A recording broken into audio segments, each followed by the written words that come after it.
This is a Film Stories original podcast. Welcome to the Starlight Ballroom. Hey!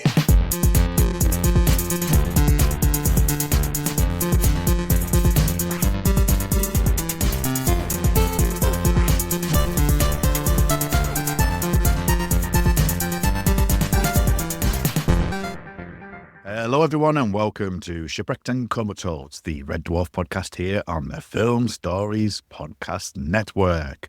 My name is Kurt North and I am your host again because we're covering the Dave era and I've been your host since Red Dwarf 10. What a fun time I'm having. Joining me as always is Mr. Mark Adams. Mark, how's your voice? Are you going to be saying half of your words this week? No, I'm just going to be ever so slightly husky and maybe even squeaky.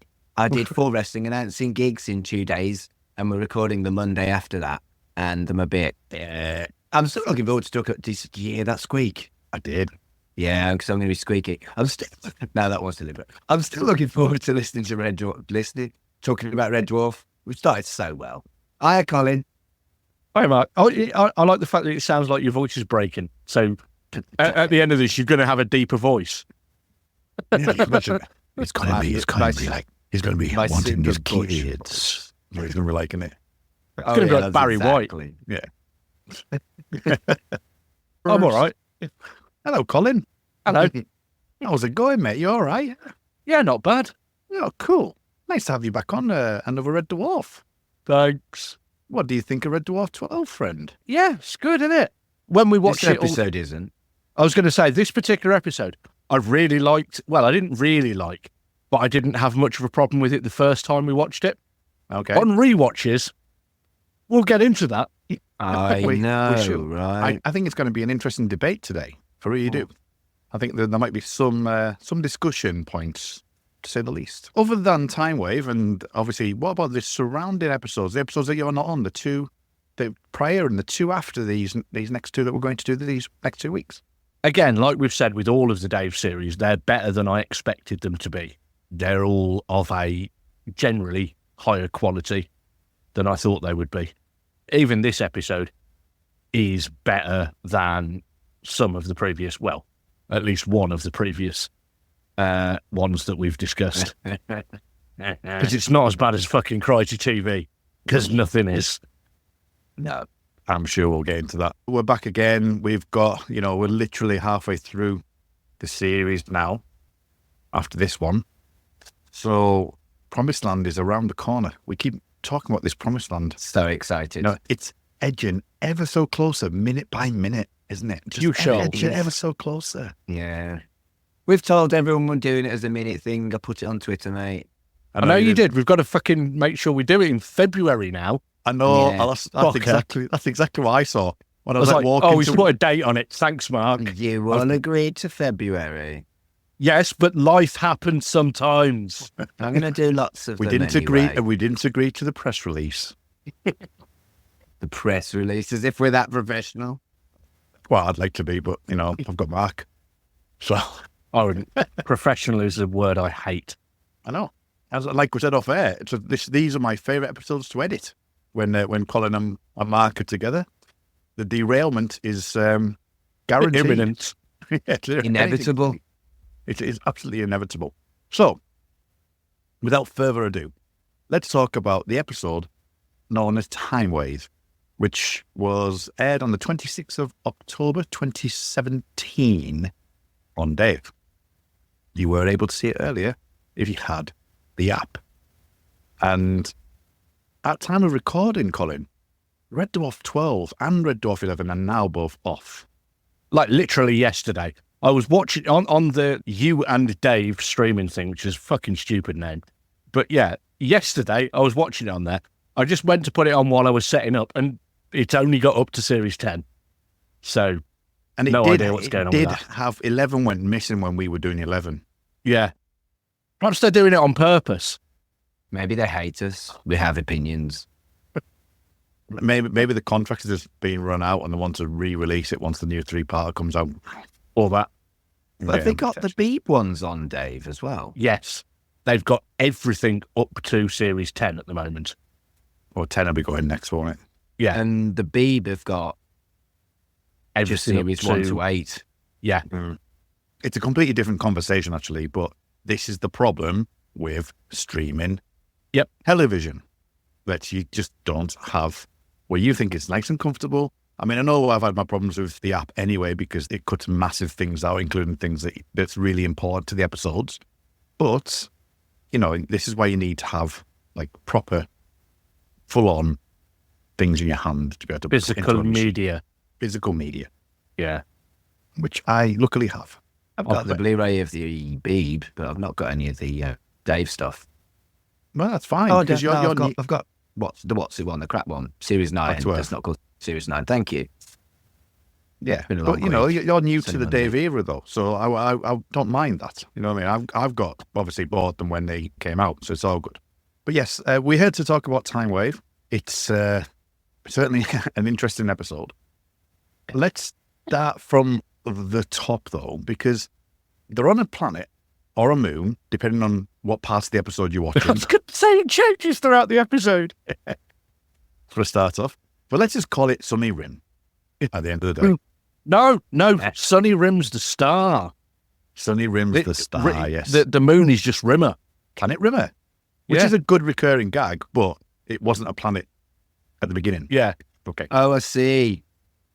Yeah, they call it a moon, and then it was a planet for the rest of the episode, basically. They really explicitly, quite a few times, say that it's a moon, and Rimmer just says, we'll call it Rimmer, and then it's later on that he starts saying Planet Rimmer. Yeah. Well, that's a Rimmer thing, isn't it? To exaggerate something that makes him look good. I think that's probably deliberate rather than the mistake that you're suggesting. Potentially. I like, with all of the Dave series that we've had, there are a lot of scenes and concepts that are reminiscent of earlier stuff. And them standing there on the moon reminded me of Thanks for the Memory. Now you've seen 12. You've now seen what I was getting at for all these years that I've been going, they keep referring back to, keep referring back to Talkie Toaster, this. There's the scenes in Mechocracy next episode where there's actually physical video evidence of it.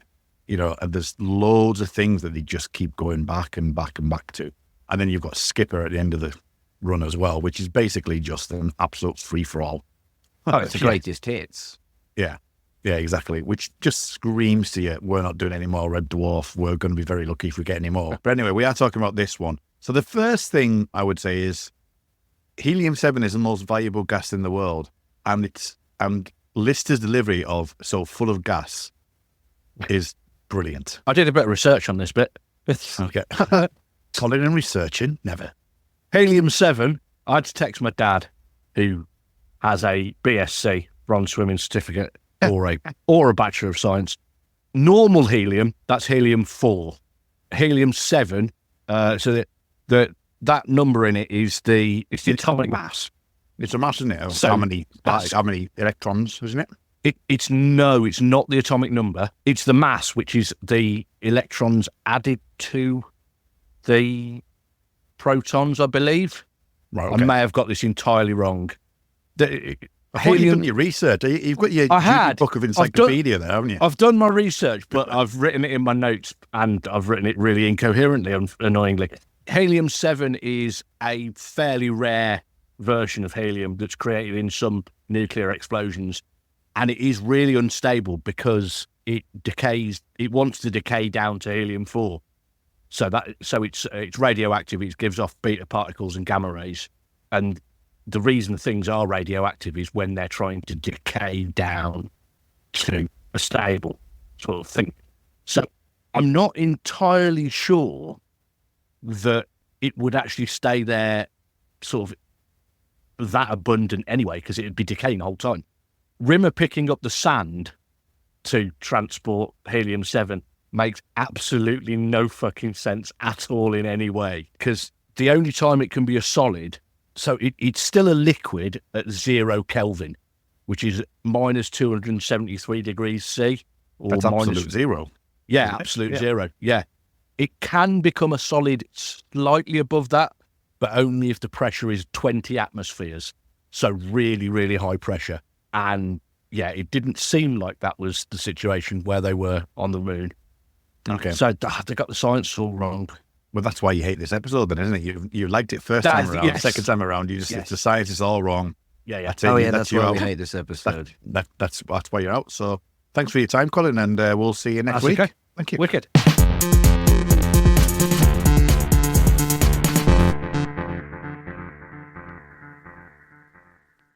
Shall we talk about the 70s? Yeah, go on then. How about some ungrubbed bottoms of the 1970s? Oh, that gag. That was Doug getting back at the BBC, wasn't it? It's got to be. Yeah, that was a bit on the nose, wasn't it? It was fairly topical. Fairly at the accurate. time. Yeah, it was definitely Doug going, I'm not on the BBC anymore. I used to be on the BBC. Fuck you, BBC. Yeah. I want to talk about the spaces, actually. They were from Doctor Who. I actually watched them. I was like, "Are they Doctor Who?" And looked up and they were from Doctor Who. And okay. I miss the bright silver ones from Series 1. I would have loved them to have done something with them to make them referential to that, because they have been so referential. And they just looked a little bit too un-naff. Because you know they which- should be naff. Do you know which Doctor Who they were from? It must be Tennant, was it? Yeah, it was a Tennant thing, yeah. Was it it wasn't the library one, was it? No. Oh, it's the one with the like almost like the devil monster thing, wasn't it? Whatever Yeah, that the was Beast. called. Yeah, the Beast. Ah, Yeah. right, yeah. Yeah. I think it was. I mean, that's what I assumed it was. I haven't researched it, but that's what instantly came to mind when you said that. So, Yeah, that makes sense. Yeah, obviously, as you say, thanks to the memory is definitely something that they're kind of pointing that toward. And the idea that this storm is going to affect Moon or Planet Rimmer, the main push for the episode, even though it's a bit bizarre, it's like almost like saying, like, you know, obviously this is a commodity that we would really, really need, and you're going to crash into it, which they've done a lot actually. A lot of the episodes in the Davy, well, maybe not a lot, maybe at least one or two, have always had something where they're going to crash if they don't Yeah. finish by the episode. They've done that a couple of times, which it's interesting that they just kind of use that. But the Timewave actual idea, it's a really interesting, like, sci-fi element, isn't it? It's like, so that things from the past get brushed up into the future, and then as it recedes, they get pulled back into the past. It's quite a nice idea, really, concept. Yeah, they said it was from an imploding black hole. There's sort of similar things that happen if there's two black holes that crash into each other, which occasionally happens. There'll be gravitational waves that are sent out across the, immediate galaxy sort of area for them. I did have a look to see if there was anything about time waves, but obviously that kind of, because nobody's been close enough to a black hole in real life, they can't know anything like that yet. But it is a really cool concept. I mean, we've only got 7 or 8 people that's gone to the moon. Yeah. Yeah, it's, I don't know how many. Men. I think it was, what? Men, no women, Men. just men. Men. No women have set foot on the moon. Until next year, if it all goes to plan. Yeah. Next year, 2025, NASA are supposed to be landing on the moon. I believe that there is at least one woman in the crew. There is. I can't remember her name now, but I've seen her a couple of times. Yeah. They've mentioned it a few times. Wibbly Wobbly Timey Wimey is definitely going back to the Doctor Who thing. Is kind of a Doctor Who thing. Crichton gets his report off, which basically does exactly the same. Yes. It's a wibbly wobbly tidal wave thing. But the thing is, beyond anything else we're inevitably going to be discussing later on, and also it's kind of my problem with Kachansky leaving as well, is if Dave Lister is the last human, he would surely have tried to find someone to help repopulate the universe from this wave of people that came in. Doesn't even get mentioned. No. I mean, they are from the 24th century Earth, apparently. And Although, to be fair, he's getting on a bit now. He might That's be why like, he needs to fucking get his act together. he might be like, I can't be arsed anymore. Wow. Fuck it. Or not, as the case may be. Yes. yeah, well, yeah. Yeah, the SS Enconium. Do you guys know what Enconium means? No, I knew you'd look it up. So It's a speech or piece of writing that praises someone highly. okay. So that's quite fitting. I got it written down that it was from the 22nd century. Did you say 24th? 24th century, yeah. Oh, I thought it was 22nd because that if it's 24th, that makes slightly more sense with the fact that later on they were talking about upgrading Red Dwarf. Because I thought, hold on, it's from 100 years before Red Dwarf. Depending on which bit of continuity you're going with. Because they've got a faster than light drive, which we can bring up now. Yes. And they said we could potentially have the faster than light drive. And I'm like, okay. Because again, going back to Mark's kind of comment, is that there's never really been an impetus to go back to Earth for a long, long time now. No. Yeah. They're sort of a bit meandering, aren't they? They're just like chilling out. They're sometimes going into stasis booths and spending 600 years in a stasis booth and come back out again and do something else, as in like Crisis last season. Again, that's like something that's just in the backdrop, which has no real agency at all. And it's odd, isn't it, that they are really enjoying referential stuff, but some really fundamental thrusts that maybe they shouldn't be ignoring are the ones that they ignore. Well, that's why Lister is absolutely ignoring some fundamental thrusting. Oh, dear. You set me up there. I was like that. I like that. Fundamental It's thrusting. normally me that does the double entendres. True. Who are you and what have you done with Kurt? The mechanoids reversing seems to be a completely and utterly random thing. I loved it, though. That was great. Although there was definitely a bit where he was walking forwards and it was still saying it. Yes, I think he must have had his, it must have been in neutral. Or it was still in reverse, but he had it like sort of, had the clutch down. And Wheel was just rolling spinning. forward. Yeah. But bit of editing there. It was a good joke, but it just seems to come out of nowhere. I think that's probably one of these bits where we've got this joke, we're going to use it somewhere, just chuck it in. Yeah. You know, because there are odd bits, quite a lot of the time, you know, with like the bunk gags and stuff like that, there are jokes in Red Dwarf that can go anywhere. It doesn't matter which episode they chuck them into. It doesn't all have to have a bearing on the plot. It's just funny. We get to the Crichton exposition piece in which we actually talk about the Iconium and the theory on the ship and what happened on the ship and that criticism is illegal. So I think we can talk about that in broad strokes to begin with, I think. Yeah. It's an interesting utopia/dystopia to have a world without criticism. But I think it really is, the simple reality is that criticism is okay as long as there's some kindness behind it. Yes, I think the problem, and it's one of the main fundamental problems with this episode that I have, is I think it's Doug Naylor doing a boomer rant about participation trophies.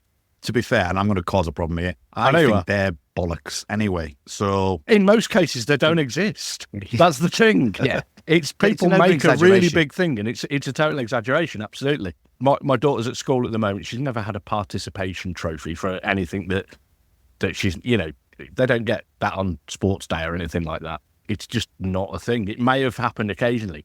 And when it did happen, the people that had decided on it were the people of that fucking generation that all complain about it. Excuse me, my mic went. Ah, that was what that noise was. Okay. It was. The theory, it's one of those things, it's something that grows over time. There has been, it's the same thing as the health and safety thing with conkers, where there's no actual thing in health and safety that says you can't have conkers, you can't play conkers, blah, blah, blah, blah, blah, blah. There might be a risk assessment that says you maybe shouldn't do that, but not to the point of like, you know, it's banned, et cetera, et cetera. So that's a bit of a myth as well. It slowly builds up. So many things like that people get really worked up about are fundamentally not fucking true. Like the Winterval thing, where you've got all the conservatives going, oh, they're taking Christmas away. And, you know, you can't call it Christmas anymore. You have to call it Winterval. Winterval was a grouping together of various different things happening in the Birmingham area in the early 90s, I think it was. It might be late 80s, early 90s. And it was Birmingham City Council's, like, sort of entertainment department, like their leisure department or wherever it was, grouping together things like Christmas, New Year, Hanukkah, and various other festivals that were all happening at around the same sort of time. And Christmas was fucking included in it. It wasn't a removal. It's the same thing about people going, oh, Easter eggs don't say Easter on them anymore. And then you turn it around and it says Easter egg. The idea of it is something that I've seen things similar to it, but not to that degree. Yeah. But I did want to say it was bollocks because it's just like it is bollocks. But I it know is an you'd be on their interesting- side, Captain Centrist. Thanks. It's all right. Centrist That's what I'm is here for. okay. I'm all right. It's only okay. It's not good, but centrist is Centrist. okay. Someone's got to rein you boys in, don't they? Oh And yeah, anyway- with our care for other people, our empathy and our kindness. Yeah. Are you saying I was centrist sound? No, I'm saying that the people that you're saying we should be kind to. Let's start an argument. La la la la la. No, I That's mean it. the reality Podcast is, I think this could have been nastier. Yeah, It could have been nastier. And when I first started watching it, I did get a sense of dread that I was going to find this really fucking hard work. I found it a little bit yuck, but nowhere near as rancid as it could have been. Yeah. I mean, there are some bits in it that we'll get into later on. But I've seen quite a few things where, various different websites have voted this as the worst Red Dwarf episode ever. And they must have fucking forgotten Crikey TV, is the only thing I can say to that. Because, Well, as I say, that's my depths below this. as my centrist self is being put on the block here. No, you haven't. I think I'm sorry. I can defend myself. Not mate. yet, but when the revolution comes. You need to pick the right side. I am on the left of centre, thank you very much. I am on the left of know. centre. I'm not far off the left of centre, but I'm not far along the spectrum. But there you go. But the actual idea and the Rimmer and Lister conversation, I think it's actually quite a good conversation that they're having because at least they're highlighting it, and it's a debate, and it's at the expense of Lister when he says about his guitar playing. Yeah. You know what I mean? So it's like, and you absolutely suck, sir. But he doesn't. Like, the Hitler jam was great. Hey, but it's Davy three chords now, though. Yeah. Three It is chords is David all three you chords. fucking need. It is all Yeah. you need. Bum, bum, bum, bum, bum, bum, bum, bum, bum, bum, bum, bum, bum, bum. Brilliant. One of the greatest songs of all time. Even I can play that one on guitar. Or 80s by Killing Joke. What? 80s by Killing Joke. Was my singing that bad? No, it was Come As You Are by Nirvana, which was stolen from 80s by Killing Joke. Nirvana did it better because I never heard a Killing Joke. They didn't. Where's my bass guitar at? That's not a song you learn when you start playing bass guitar at all. You never pick out Nirvana's Come As You Are. No. The other thing that I found quite interesting, and this is a little bit more of a kick, I think, is the dopamine thing, because it's interesting that they're saying that criticism, like people who criticize, get high on dopamine. And it's like, there's an element of that. I mean, if you've ever been down on a football pitch when kids are playing and stuff like that, and like the parents get absolutely mental, you know what I mean? It's just like, I've heard of these things happening. It's just I avoid that kind of place as much as possible.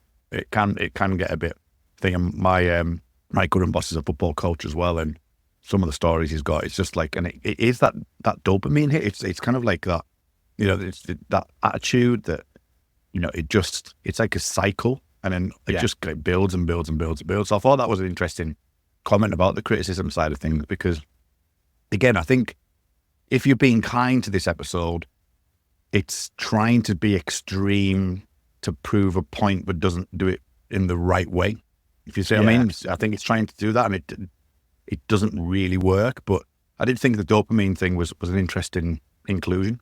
I think there is a discussion to be had on how to be critical to, I guess in theory, be kind and be helpful. There is some reality into this, that there's no criticism, things will go to shit. There is some truth in that, but I don't really like the way it's handled in a lot of ways.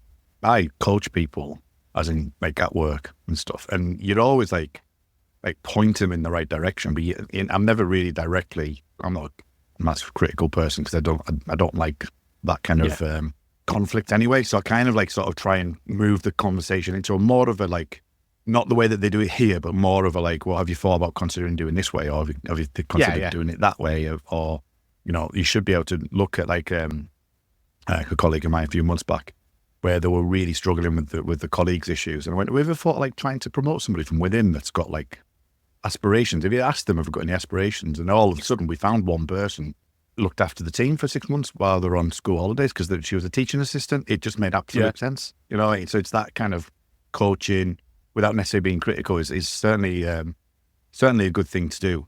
We do end up on the Iconium, so this is the beginning of this bit now. So we actually are journeying to the stars. Let's begin. I think it's worth noting that, you know, what we're all thinking now is illegal here. And there is a discussion on the thought police being 100% not okay, even if it is in almost the opposite way that you might have thought of it up until this point when you were looking at this episode. Because the thought police trying to be kind is still fucking thought police. Yeah, it's sort of authoritarian. I think that there's some weird ideas that Doug Naylor's got on here. He's kind of got this idea that if everybody was allowed to be whatever they wanted to be and do whatever they wanted to be, all of them would be a really camp caricature. Yep. Things down to camp being the only form of self-expression is incredibly insulting. And, you know, it goes way beyond gay people are effeminate. This is borderline attacking non-binary people in my eyes, and unpleasant that is so simplistic and stereotypical. Again, it could have been worse. It could.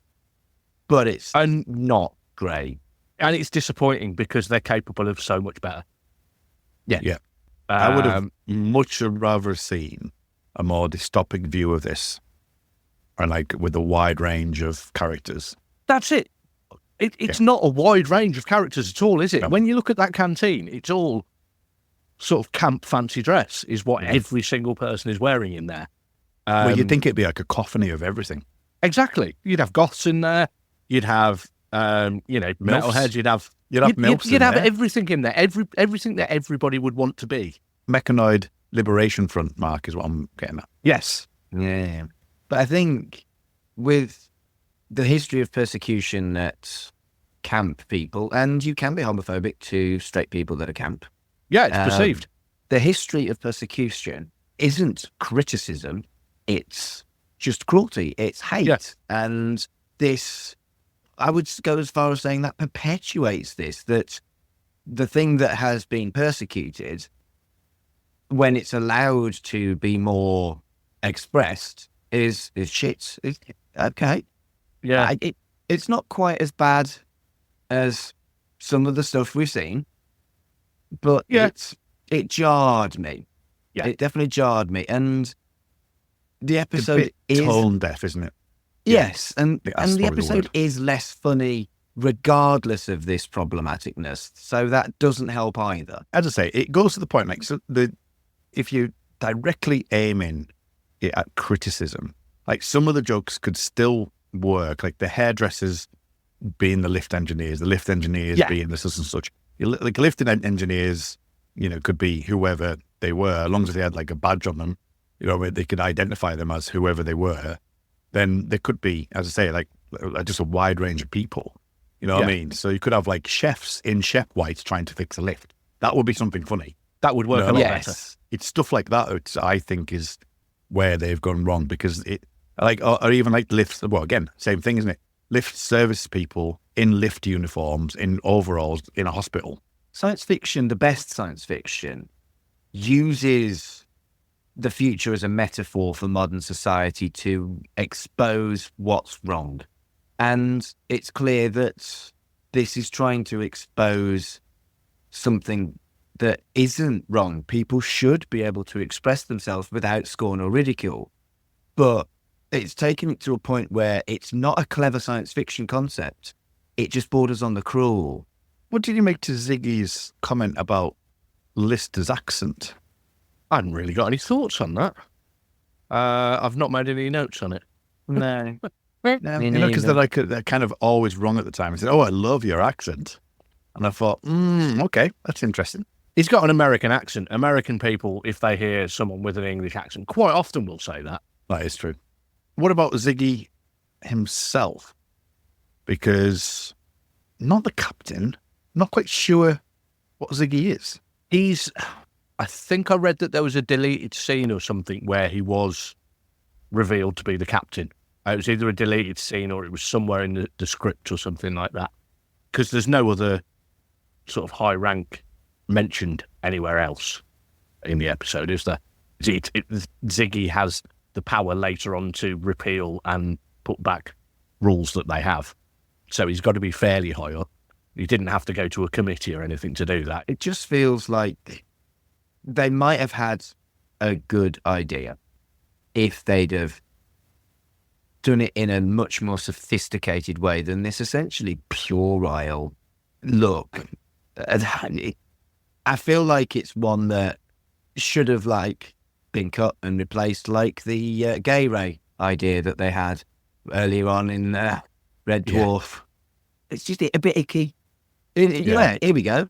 Ten's ick. It's Ten's ick. Ten's ick. It's been a while since the ick came out. Only 7-year-old ick. Yeah. And it shouldn't be icky. Yeah. It shouldn't be icky from that period of time. It was written as 90s or 80s ick, which is why it seems really, really outdated. Yeah. I think so.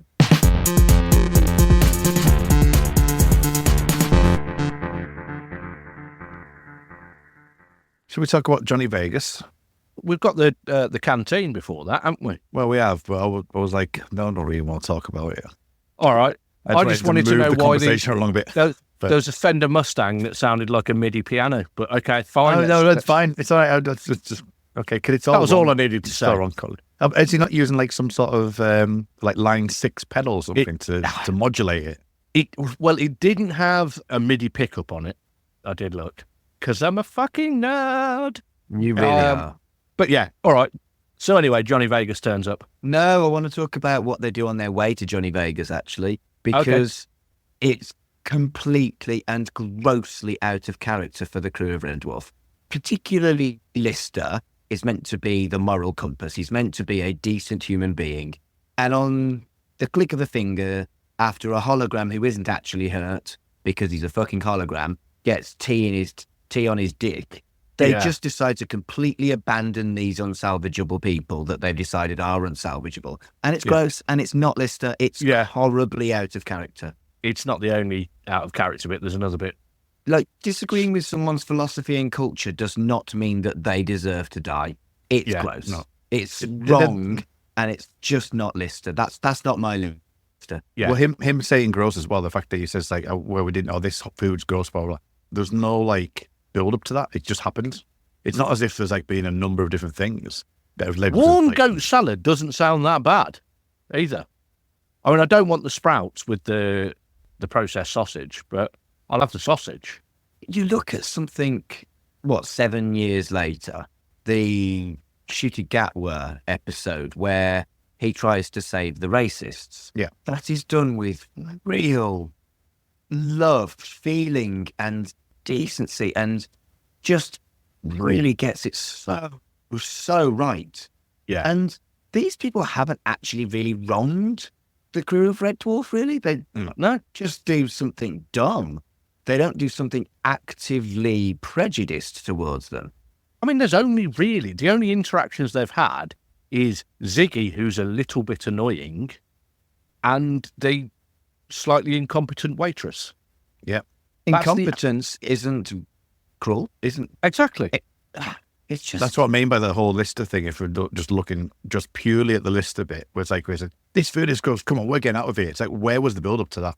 Yeah. There's no build-up to that. It just kind of just goes bang. And it's like, whoa, hang on, where's that come from? Because it's like, well, no, we're getting out of here, this is all wrong. If there was build-up over the course of, them getting on the ship and not... Because even I know that there's a joke about the Tate modern, isn't there, at one point? But they're not getting... lazy as fuck anyway. They're not getting a pent-up anger over the course of numerous different things happening to them. If there was sort of the lift engineers not servicing the lift and they end up falling in a lift and they then go to hospital and get picked up and something happens to them there and there's a build-up of stuff that gives them pent-up anger, you can imagine it, but... It's remarkably callous. Remarkably callous. If someone makes a mistake and you just write them off, you're inhuman. It's odd. It's so odd. And it really feels like somebody, whoever wrote this, I think it was Doug Naylor, whoever wrote this really liked their idea and couldn't see that it hadn't got the legs, did enough work on it that they refused to get rid of it. This episode should have been rewritten or should have had a complete and utter different episode to replace it. It needed someone to have a word in his ear, basically. That's what it needed, which didn't happen. No. Now, again, the link is quite, not difficult to understand, but the link is like quite weak as well, that she called the crit cops, because it's like they just walk in and then the crit cop arrives. Johnny Vegas is funny. He can't salvage this. No. It was a weird one, him being there at all, because they've had famous actors appearing occasionally before. Normally, it's famous actors before they were really famous. He's probably the most famous at the time actor they've ever had in Red Dwarf. I think Jenny Gutter is probably more famous. I would imagine. Fair. Because she was in Fair. Sirens, was it that she was in? I know it was Series 6, definitely. It's impossible to watch this and not go, oh, it's Johnny Vegas. Whereas, I mean, previous series when the actor Kevin Eldon turned up, as Mark was saying, you know, Simon Quinlack. Simon Quinlack, you did expect him to have his weak lemon drink, but he didn't. Yeah. But he's not quite as famous a personality as Johnny Vegas is. No. Johnny Vegas is a big enough personality himself to have done PG Tips adverts and stuff like that because of who he is. But And I did his premiere of Home from Home about 6 months before this aired. No, it was Fair 2016. enough. It's about what year before it was thinking, yeah, I've got a picture of me in Vegas. So do you know how he ended up in the episode? No. He actually just turned up and asked. Basically, he was. They were good for him. They were Brilliant. filming Still Open All Hours, which he was in the next studio. So when filming wrapped on that, he's been a fan of Red Dwarf since the first series. He would have been about 18-ish then. Most of his life, he's been a massive Red Dwarf fan, and he just went round, was talking to Doug Nader and was like, can I be in an episode? And it's like, yeah, of course. So he got him the part in the episode. Apparently the pink police uniform that he's wearing is an old, unused Monty Python costume. So it was Good was Nick, then. yeah, that's what Johnny Vegas has claimed anyway. So that's quite You cool. see, that again, that would have been funnier if he was wearing that and everyone else wasn't. Yes. You know what I mean? If it's Yeah. like, just like, oh my God, what the hell is Johnny Vegas wearing? You know what I mean? It would have been like both outside of the scope of Red Dwarf and Johnny Vegas wearing that, and also being quite funny at the same time, and Yeah. have a juxtaposition of the two kind of things. And Yeah. they missed a trick there as well. But then you've got the next really, really jarringly out of character. Yes. It- Can I first mention the two lines of Johnny Vegas before we do that? Okay, though? fair enough. Which is the which is, are you telling me to wait, sir? Look, are you telling me to look? Implying that I'm not looking in the correct direction. They are. I mean, it's like say you can't save it, but they are great lines. The whole premise of him sort of pulling them over, even though they're walking, Yeah. it's word for word how a police officer would speak to someone suspected of drink driving. So that works quite well. Castigation, chiding, blaming, he's scoffing. But here's the thing, a lot of the things they do isn't technical criticism, it's just insults. And there's Yeah. a difference between between criticism and being a rude twat. A lot of the stuff they say to him is just, I don't think you did this well. It's, you're a twat. And you know what I mean? There's a subtle difference. Yeah. Yeah. And that's the whole problem with this. Yeah. It's completely and utterly unsubtle and just gets a big bread knife and spreads. It's just not good enough. It's just not good enough. I like the how dumb is this guy. That is funny. It's what happens directly after that. It's not the cat. It was like he was possessed. It didn't sound like his dialogue at all. No. It didn't sound like the dialogue that could have been given to any of the characters from Red Dwarf, though. Actually, I could imagine Crichton saying it when he was like breaking his programming in the early days. Maybe. But only just. Maybe. I think that's one of the most jarring bits of the episode. I get it, but I don't think it's as jarring as the callousness of Dave Lister. I think you're right. I think it is completely and utterly out of character. But you could argue he's got carried away or whatever. Whereas Yeah. Dave Lister fundamentally isn't that human being. Unless the polymorph has sucked out. If you go back 10 minutes and the conversation they had on the ship was Dave Lister, him going, to criticise him, it's a good thing because you can learn off criticism and you do it in a good way, you can get X, Y, and Z. That's all Lister. And then he just goes onto the ship and just loses his mind. And you've also, it's like he swapped places with Rimmer, where Rimmer only cared about Planet Rimmer. And Lister's like, no, we need to save the people. And it's like he's completely disregarded that now because they're a bit unusual. We next get the Hannibal Lecter-esque-ish scene. Yes. Do you know what that character's credited as? The Hannibal Lecter type person who's in prison for tutting. His name is Tut Johnson. Brilliant. That really amused me. Brilliant. I think the idea of the true evil of Hannibal Lecter and how people are protected from him biting them with that mask, and then it's someone who tutted, and that mask is to stop them from tutting. That's good. That is a good gag. Yeah. In fact, it's one of only two actually good gags that I liked in this. The other one being Crichton, shut up. That was great, but it was also a massively deep cut that I don't know if you weren't quite a big fan of Red Dwarf. They've not made a Space Corps Directive joke like that for since the start of Dave. Actually, it was season 6 was the staple for that. Yeah, they did it a couple of times in 7, maybe. 2 good gags is what I'm saying, and you need more than that in Red Dwarf. Definitely. Well, the third one being the other tut when they're getting out. All right. Tut it. I absolutely love that.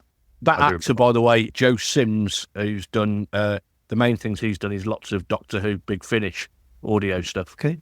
Yeah. Big Finish. Big Finish. They should do some Red Dwarf. I think they should, yeah. Yeah. I don't think anyone's mentioned that before. We're contractually obliged to say that every episode. And another callback, this goes back to the referential thing, the Napoleonic figures as well. That was kind of like a bit of a callback. They are making use of that, but why are you carrying Napoleonic figures? They're going to be no use to you, but what's in my arm is going to be useful. And that's a criticism.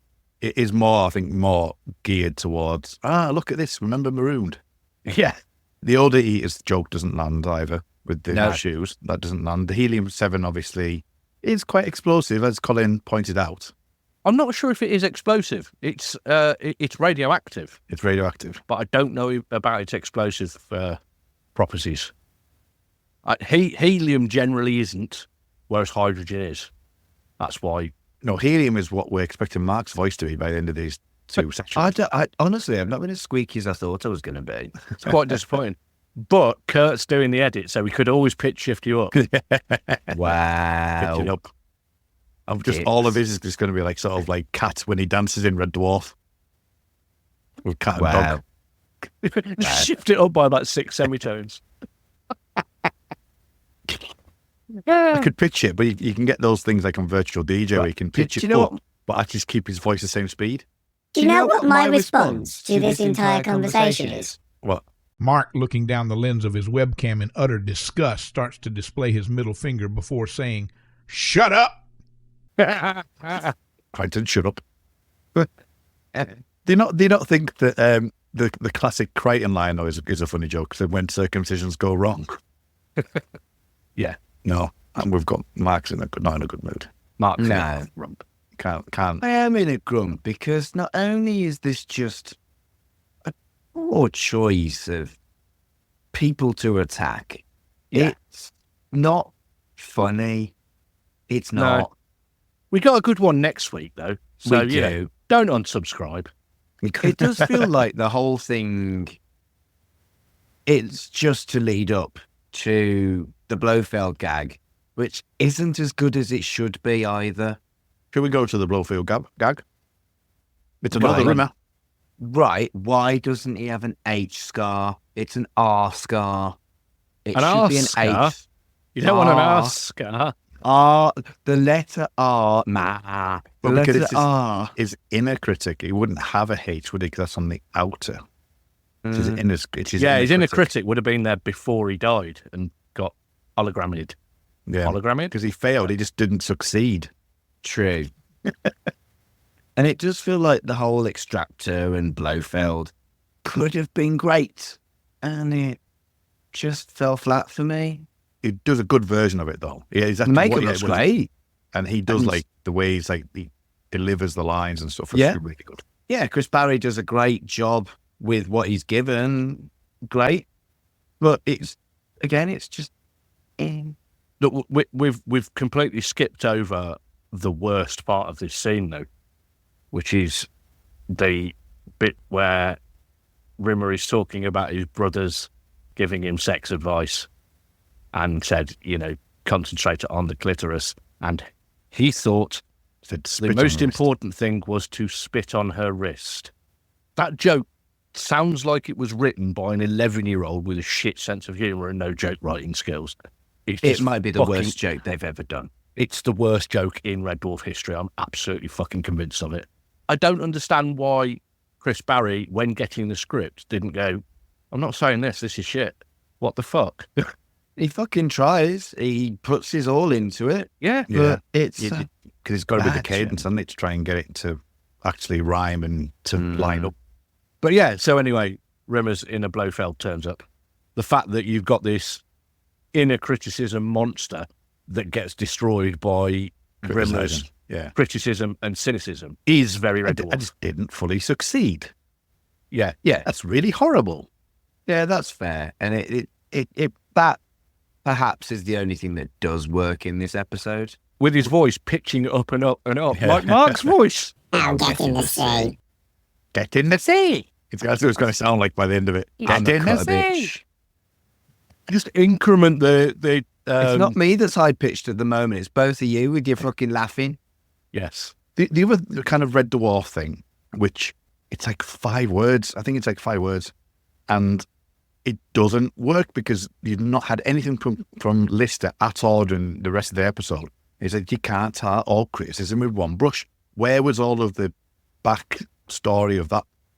You know what I mean? Again, like, if he'd been going on about it for the entire episode, saying you can't tar criticism with one brush in one way or another, it would land better. But this one's like, it's a throwaway line. If it was a callback to earlier in the episode, yeah. Because you get it from the beginning and you get it at the end. Where was the stuff in the middle, which is what we've talked about, which is his whole like out of character stuff. It needed to be embedded in that rest of the episode for it to land properly, and it doesn't. I agree with that. And the ending, the fucking ending, the retraction is too quick and the re-retraction isn't. Oh, it's just bollocks. I repeal the law. So should we repeal this episode? We've said some nice things. We like the makeup. I've tried to keep it as light as possible. It's ironic, isn't it, that an episode that's about people not being allowed to be critical. We've been really fucking critical. Yeah, but so has everybody in their fucking right mind that's watched it. Yeah, you ain't wrong.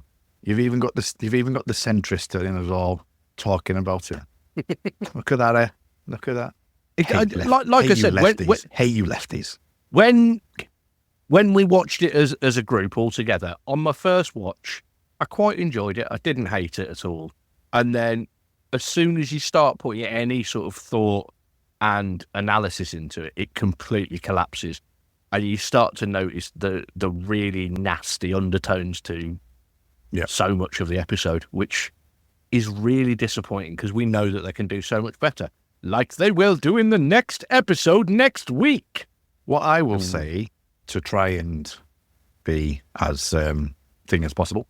As thing as possible. It is always good to be as thing as possible. I know. To try and be as diplomatic as possible is the word I was looking for. And that is, it feels to me like this episode has been thrown together. It's a single draft of someone with their own personal bias embedded in there, and they've not gone back in and gone, right, okay, so where do I need to make the improvements on this to make it a better episode and to bring it into some form. And there was nobody, it feels to me like nobody was around to question it, to go, are you sure? Are you sure? You know, and there's like, are you sure? Are you sure this is right? Do you want to rewrite it? Do you want to do this? Do you want to do that? Or was it a time constraint one? You know, is it something that's just being thrown together in a quick rush, like say something like Dear Dave was? where he's just gone, right, oh, this is a good idea, and just throw it out and get it out there and do it. So I don't know, but that's how I feel about it. It's and I do agree. It's probably the second worst episode of the show. Yeah, definitely. Oh, that was nice. Yeah. It hasn't been as chaotic though, so your Reddit won't be as difficult. Yeah, that's true. That's very Take true. the positives out of the criticalness. I will take the positives out of the criticalness. People should do that too. Okay, so we'll call that a day. Next week, we're going to have a much better time. We will show you all then. So, Kurt, shut up.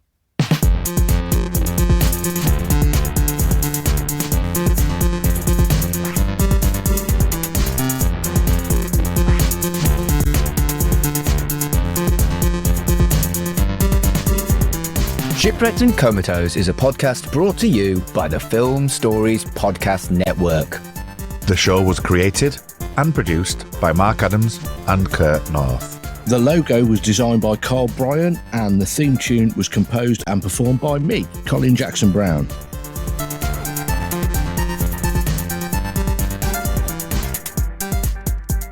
I suppose I'm here as well. Matt Latham. Follow us on Twitter at Red Dwarf Pod and follow the network on Twitter at Film Stories. Ma.